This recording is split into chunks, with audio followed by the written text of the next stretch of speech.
Olá, estamos dando início à nossa terceira aula sobre fenomenologia. Nós vimos nas primeiras aulas como nós, normalmente, partimos de um conceito, digamos, objetivo de fenomenologia. Para nós, a fenomenologia é um objeto, por assim dizer, historiográfico. É algo que figura já dado, constituído na história da filosofia contemporânea como, como algo que, por assim dizer, é um fato fechado, constituído. Bem, neste sentido, a fenomenologia aparece como um movimento filosófico, reflexivo do século XX e XXI, até os nossos dias. No entanto, seria importante começarmos aplicando, digamos assim, uma redução fenomenológica à própria fenomenologia. Ou seja, em vez de considerarmos a fenomenologia como um fato objetivo, constatável simplesmente na historiografia da filosofia contemporânea, começarmos a pensar o nosso relacionamento com a fenomenologia em sua essência.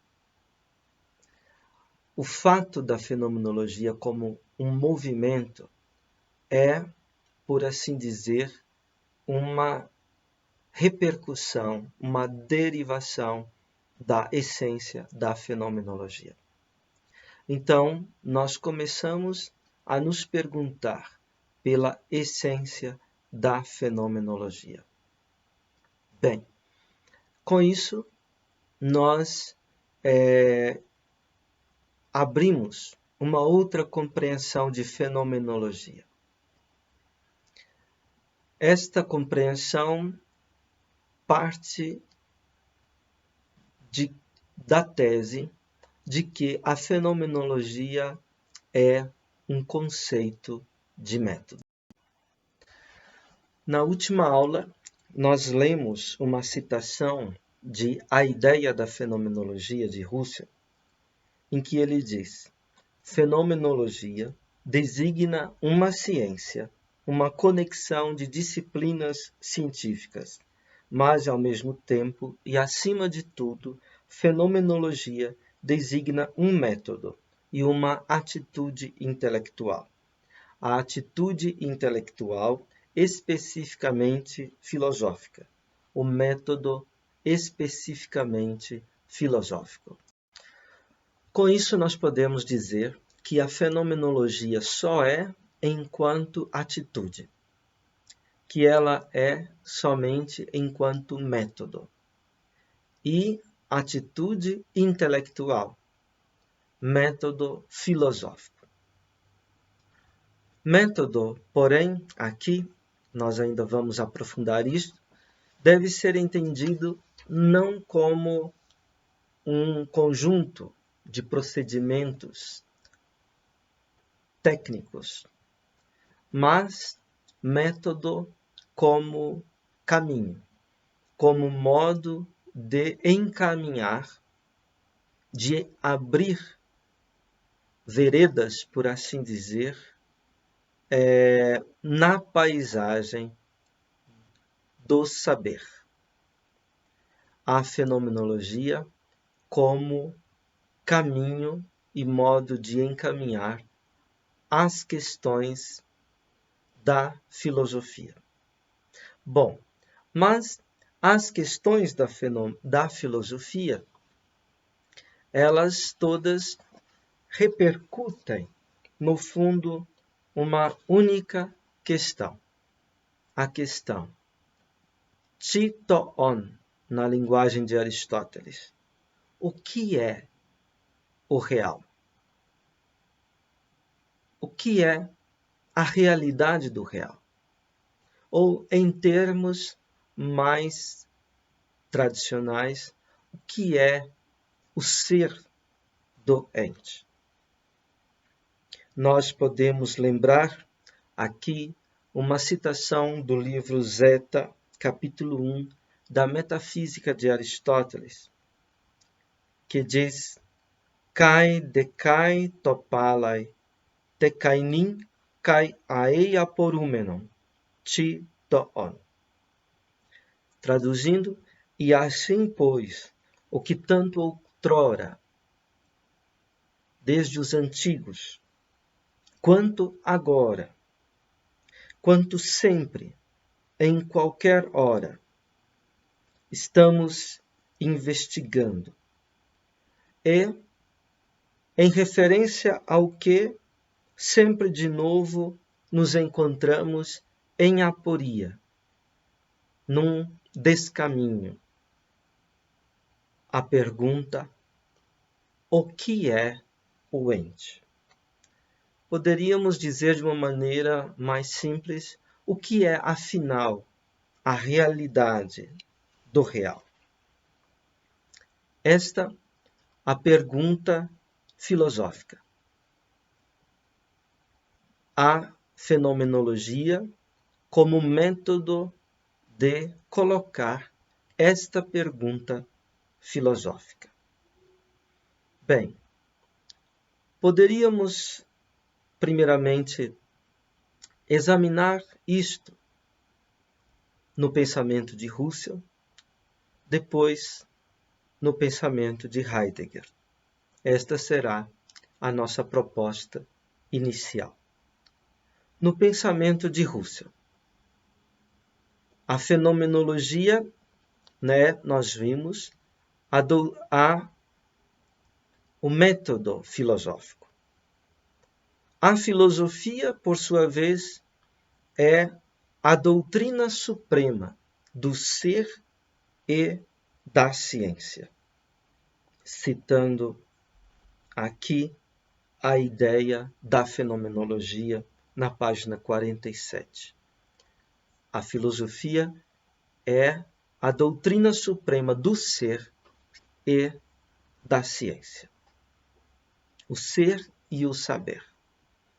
É, por assim dizer, o saber a respeito do ser e, por conseguinte, o saber a respeito do próprio saber. Bem, Husserl, no epílogo de suas meditações cartesianas, deixa claro que o intento de a fenomenologia se concretizar como ontologia universal, verdadeira e autêntica. Eu estou citando aqui, segundo as meditações cartesianas e conferências de Paris, o epílogo das meditações cartesianas se encontra, essa citação se encontra na página 193 da edição publicada pela editora Forense, em 2013. Bem, então, a fenomenologia como ontologia universal, verdadeira e autêntica. Ou seja, a fenomenologia é a realização do método na filosofia. E a filosofia, como ciência do ser e da ciência, ela é ontologia universal. Ontologia universal quer dizer um discurso sobre o ser, sobre a realidade do real, em toda a sua amplidão, em toda a sua vastidão, que inclui tudo aquilo que podemos pensar, tudo aquilo que podemos dizer, tudo aquilo com o que podemos nos relacionar. Ontologia universal. Inclui tudo o que é, tudo o que somos e não somos. Uma ontologia universal verdadeira e autêntica na medida em que é uma ontologia concreta, não uma ontologia simplesmente formal, abstrata. Esta ontologia universal, diz Husserl, no mesmo lugar, investiga o logos universal de todo ser concebível. Então, ontologia. Ontos, genitivo de on em grego, né? On é o particípio do verbo ser. Ontos, nominativo e genitivo. On significa ambiguamente tanto o ser quanto o sendo. Isto é, aquilo que está sendo. Isto que é. Inclui tanto o isto que é, o sendo, quanto o ser disso que está sendo. Ontologia, o logos, né? O logos do ser do ente. Ontologia tem a ver com isso. Logos como, digamos, uma articulação de sentido, uma reunião de sentido. Então, a fenomenologia investiga o logos universal. Os gregos diriam katolo, né? O logos universal de todo ser concebível. Tudo que é pensável. Todo ser pensável, concebível. O que a fenomenologia visa, assim, não é meramente uma ontologia formal e vazia, abstrata, mas sim uma ontologia que incluiria em si todas as possibilidades regionais de ser, segundo todas as correlações que lhe pertencem, diz Husserl na mesma página 193 das Meditações Cartesianas, editadas pela editora Forense.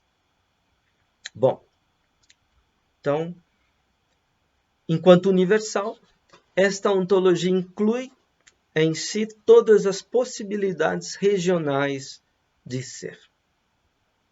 Todas as ontologias regionais.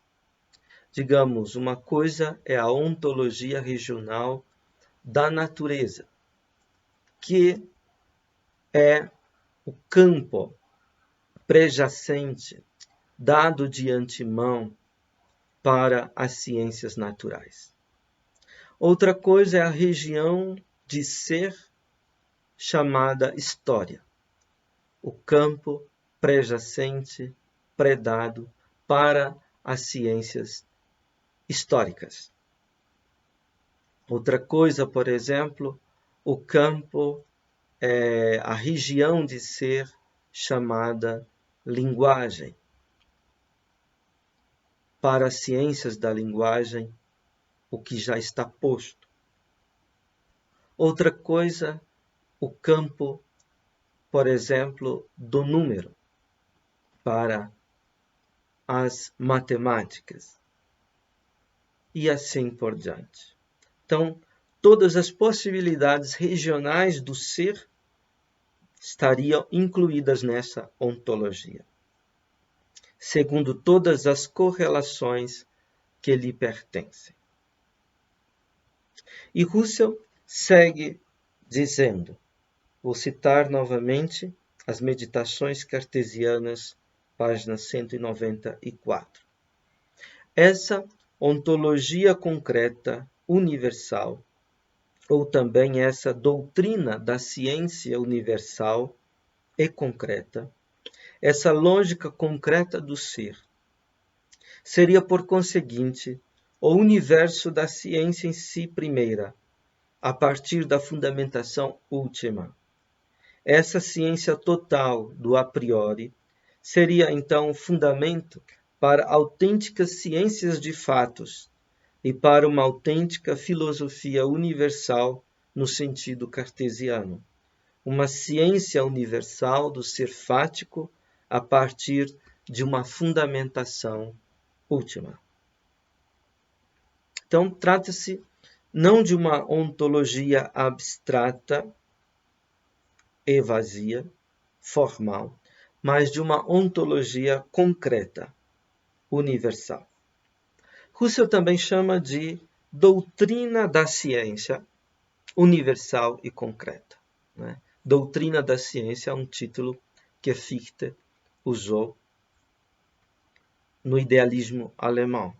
Doutrina da ciência universal e concreta. Husserl também fala de uma lógica concreta do ser, né? Ontologia ontológica, uma lógica do ser. Mas não se trata aqui de uma lógica formal, trata-se de uma lógica, por assim dizer, concreta do ser. Né? Recolher os vários modos de se dar ser e de ser vir a se deixar dizer. Esta ontologia, diz Husserl, seria o universo da ciência em si primeira. Então, nós temos esta ontologia universal concreta como a ciência primeira. Aristóteles chamava de filosofia primeira. Né? Ciência primeira, à medida em que ela abrange todas as outras ciências de alguma maneira, todos os outros campos do saber e do pensar e do ser, não é? Ela é também uma ciência primeira no sentido de fundamentação. É a ciência mais universal, mas é também a ciência primeira no sentido de fundamentação última para as demais ciências. Nós sabemos que as ciências particulares, as ciências positivas, elas investigam e pesquisam a partir de determinadas regiões do ser que lhe estão prejacentes. Elas, quando entram em crise nos seus fundamentos, nos momentos de ruptura, de revolução dessas ciências, elas são como que coagidas, forçadas a retomar, a perscrutar o chão no qual elas se instalam, no qual elas se plantam. Este chão que são as ontologias regionais. Mas estas ontologias regionais, elas pressupõem uma ontologia universal. A fenomenologia, como ontologia universal e concreta, ela, portanto, trataria do a priori do ser, disso que pressupõe, está pressuposto em todas as ontologias regionais e também em todas as ciências positivas particulares.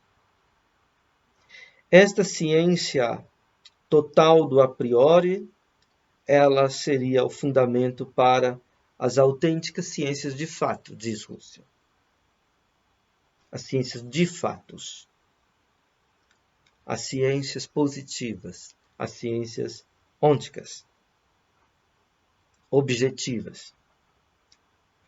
Para esta ciência total do a priori, que é fundamento para as ciências autênticas de fatos, é também fundamento para uma autêntica filosofia universal, uma mátesis universalis, para usar um título que vem da época de Descartes, de Leibniz, uma mátesis universalis, um saber universal, uma filosofia universal, em sentido cartesiano. Né?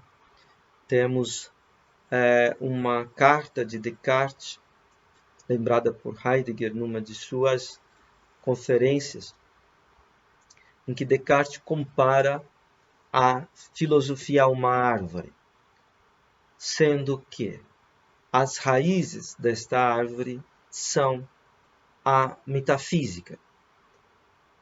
O tronco dessa árvore, a física, e a copa dessa árvore, as demais ciências. Bem, em todo caso,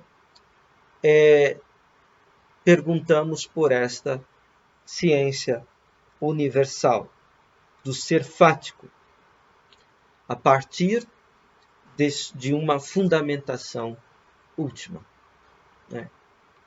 Ciência universal do ser fático a partir de uma fundamentação última.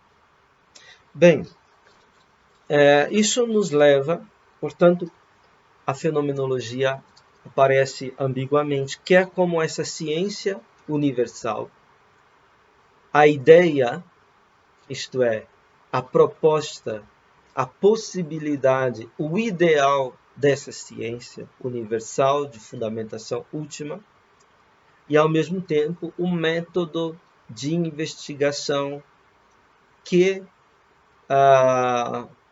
encaminha a realização desta ciência universal do ser fático, diz Husserl.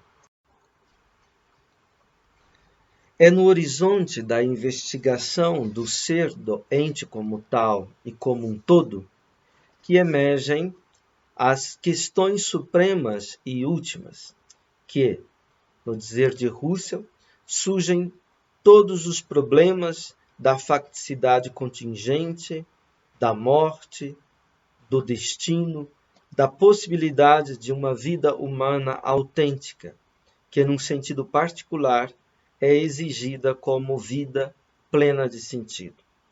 E dentro disso, também os problemas do sentido da história, e ainda outros em progressão ascendente. Cito também aqui o epílogo das Meditações Cartesianas, página 194. Então vejam bem, aparentemente uma tal ciência com toda essa amplidão e primordialidade de fundamentação parece ser abstrata. No entanto, Husserl diz, ela é concreta. Ela inclui as ontologias regionais todas, pesquisadas pelas ciências positivas. Mas não somente isso, ela inclui as questões supremas e últimas da vida humana. Questões que são concretas. Estas questões, surgem, diz Husserl, da facticidade contingente. Surgem no âmbito da vida, do mundo da vida, onde entra em questão problemas da facticidade contingente. A questão, por exemplo, da morte, do destino. A questão da possibilidade de uma vida humana, entre aspas, autêntica. Uma vida, entre aspas, plena de sentido. Portanto, questões que estão envolvidas na nossa praxis. Questões, por exemplo, éticas. Questões religiosas também. Questões que têm a ver com uma vida humana autêntica e plena de sentido. Também o questionamento a respeito do sentido da história. Husserl usa a palavra sentido com aspas. E muitos outros questionamentos que Husserl diz em progressão ascendente. Isto quer dizer que, embora a fenomenologia exclua toda e qualquer metafísica que opere ingenuamente com absurdas coisas em si, diz Husserl, ela não exclui, diz ele, toda e qualquer metafísica em geral. Então, a fenomenologia exclui, digamos, uma metafísica ingênua, mas ela inclui questões supremas e últimas que a metafísica em geral traz. que Husserl faz uma crítica da ingenuidade de postular, ele diz, absurdas coisas em si. Ou seja, em vez de tratarmos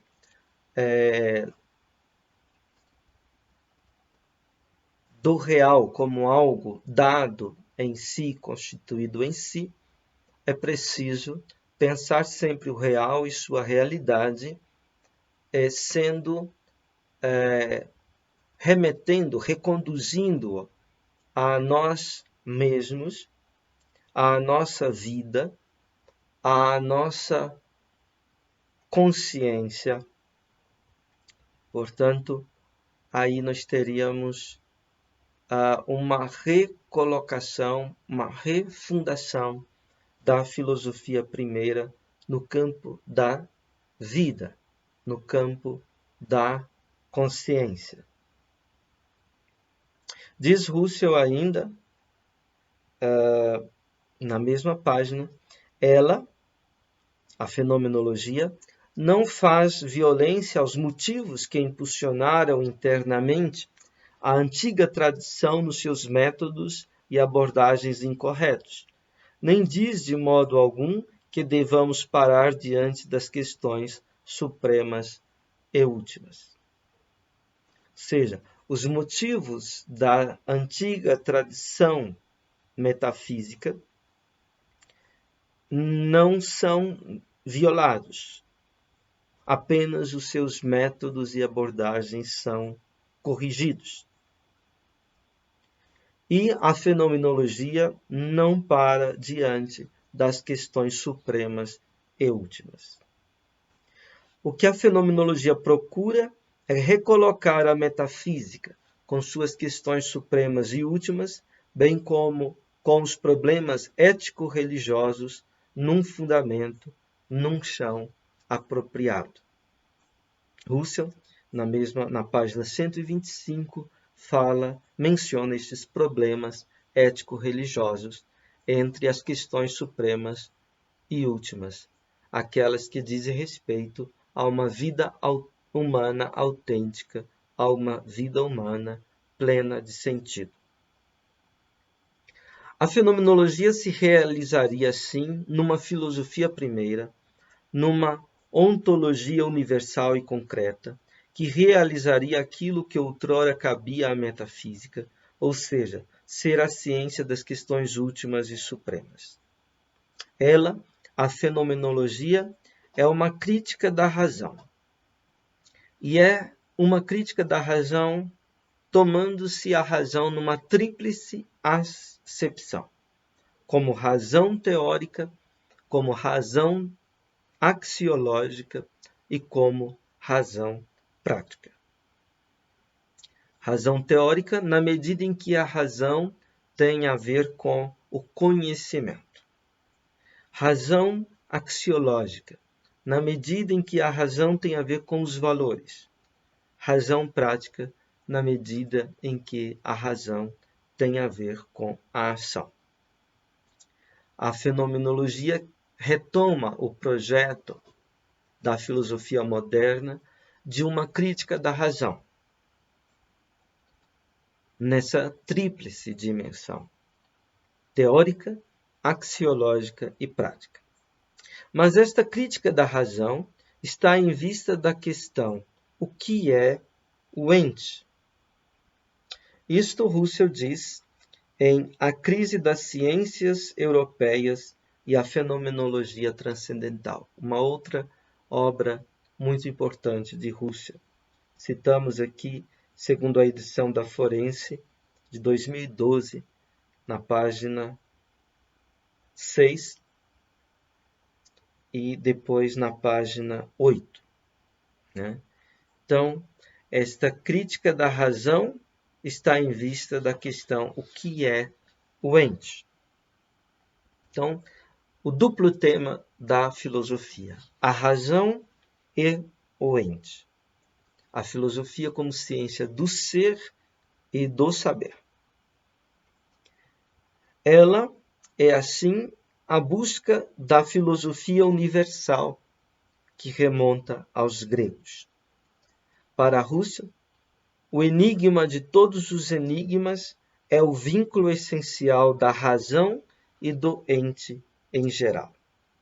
Temos isto na página 10, de A Crise das Ciências Europeias e a Fenomenologia Transcendental. Ou seja, Husserl diz o enigma de todos os enigmas. Esse vínculo essencial entre razão e o ente em geral. Entre o pensar e o ser, nós poderíamos dizer, né? Desde Parmênides, a questão desse vínculo, deste pertencimento, dessa copertinência de pensar em ser e ser, ela é uma questão fundamental. A crítica da razão, assim, está em vista do tratamento deste enigma de todos os enigmas. Ela visa, em última instância, uma ciência universal do mundo. Né? Pensamos mesmo um projeto como o projeto cartesiano, tinha nascido como essa proposta de uma filosofia universal, uma ciência universal do mundo. A fenomenologia, em Husserl, de certa maneira, retoma também este projeto.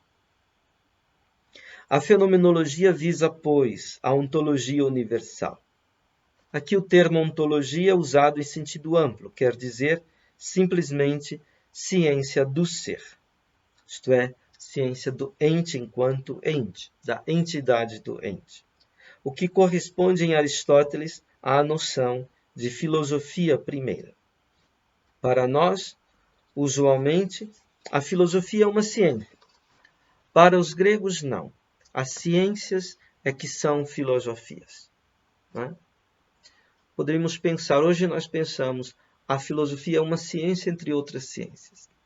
Mas, recobrando esse sentido que os gregos tiveram, que Husserl retoma, pensaríamos, as ciências são filosofias. Ou seja, a ciência, para falar ao modo de Thomas Kuhn, enquanto ciência normal, a ciência que se faz segundo um paradigma já dado, já constituído, a ciência do cotidiano, esta ciência talvez não descubra, apenas encubra o seu aspecto filosófico de fundo. Mas quando a ciência entra em crise de fundamentos, quando a ciência vive momentos de rupturas, de revoluções, então neste momento aparece a dimensão filosófica de fundo das ciências. Então nós descobrimos no fundo das ciências o DNA da filosofia, por assim dizer. A herança genética viva da filosofia nas ciências. Bem, interessante que com o próprio método científico, o cientista não pode perceber essa presença velada da filosofia na sua ciência. Mas na medida em que ele não simplesmente segue um método já constituído, na medida em que ele é levado a investigar as questões de fundo da sua ciência, na medida em que os fundamentos da ciência entraram em crise, nessa mesma medida, ele, por assim dizer, é obrigado a filosofar. É obrigado a uma interlocução e a um diálogo com a filosofia. Nessa mesma medida, se descobre o movimento para o fundo das ciências. As ciências têm um movimento para fora e para o alto, construtivo, positivo, mas elas também têm um movimento para dentro e para a sua profundidade, para baixo, por assim dizer. E isso é o aspecto filosófico das ciências. Então, nós podemos entender as ciências como filosofias e entender a filosofia como a filosofia primeira, que abrange todas as outras, que também possibilita fundamentar todas as outras. Aquilo que é ciência em sentido mais universal e elevado, a ciência do ser, é a filosofia primeira. Proto-filosofia é a expressão de Aristóteles. Filosofia primeira quer dizer filosofia primordial. Primeira não na ordem da nossa aprendizagem, mas primeira na ordem da universalidade e da fundamentação. Filosofia primeira quer dizer também filosofia propriamente dita. Filosofia em sentido pleno e próprio. Na fenomenologia, esta perspectiva grega, de certo modo, reaparece. Husserl, com efeito, escreve. Eu cito ainda a obra A Crise das Ciências Europeias e a Fenomenologia Transcendental, cito a página 91. Husserl diz: chamei às ciências ramos da filosofia, quando, pelo contrário, é convicção corrente que as ciências objetivas positivas são autônomas, autossuficientes em virtude do seu método, que se pretende completamente fundamentador e, por isso, modelar. Mas não irá, por fim, o sentido de unidade teleológico que atravessa todos os ensaios de sistema de toda a história da filosofia, fazer irromper a intelecção de que a ciência em geral só é possível como filosofia universal, e de que esta, em todas as ciências, é uma única ciência, unicamente possível como uma totalidade de todos os conhecimentos? E não implica isto que todas elas assentavam sobre um único fundamento, um fundamento que precisa ser, antes de tudo, cientificamente pesquisado? E pode este, pergunto eu, ser outro, senão precisamente o fundamento daquela subjetividade anônima?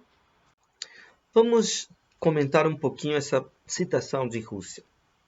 Bem, então, como eu disse, nós temos a convicção de que as ciências objetivas, positivas, são autônomas, são autossuficientes. Por quê? Porque elas têm um método próprio que a fundamenta. Tem um modelo, um paradigma próprio de investigação que a fundamenta. No entanto, diz Husserl, podemos entrever um sentido de unidade teleológico entre todas as ciências. No sentido de alcançar uma unidade de todos os conhecimentos, a totalidade de todos os conhecimentos. Bem, nós vivemos nos últimos séculos um processo de autonomização das ciências a partir da filosofia, em relação à filosofia. As ciências de fato se tornaram ciências positivas, particulares, autônomas. No entanto, elas não deixaram de ter esse movimento filosófico de fundo que sobre o qual nós falávamos há pouco. Por outro lado, também tem um sentido teleológico, de buscar um saber universal, um conhecimento do todo, ou de reunir a totalidade dos conhecimentos de uma maneira sistemática. Não é?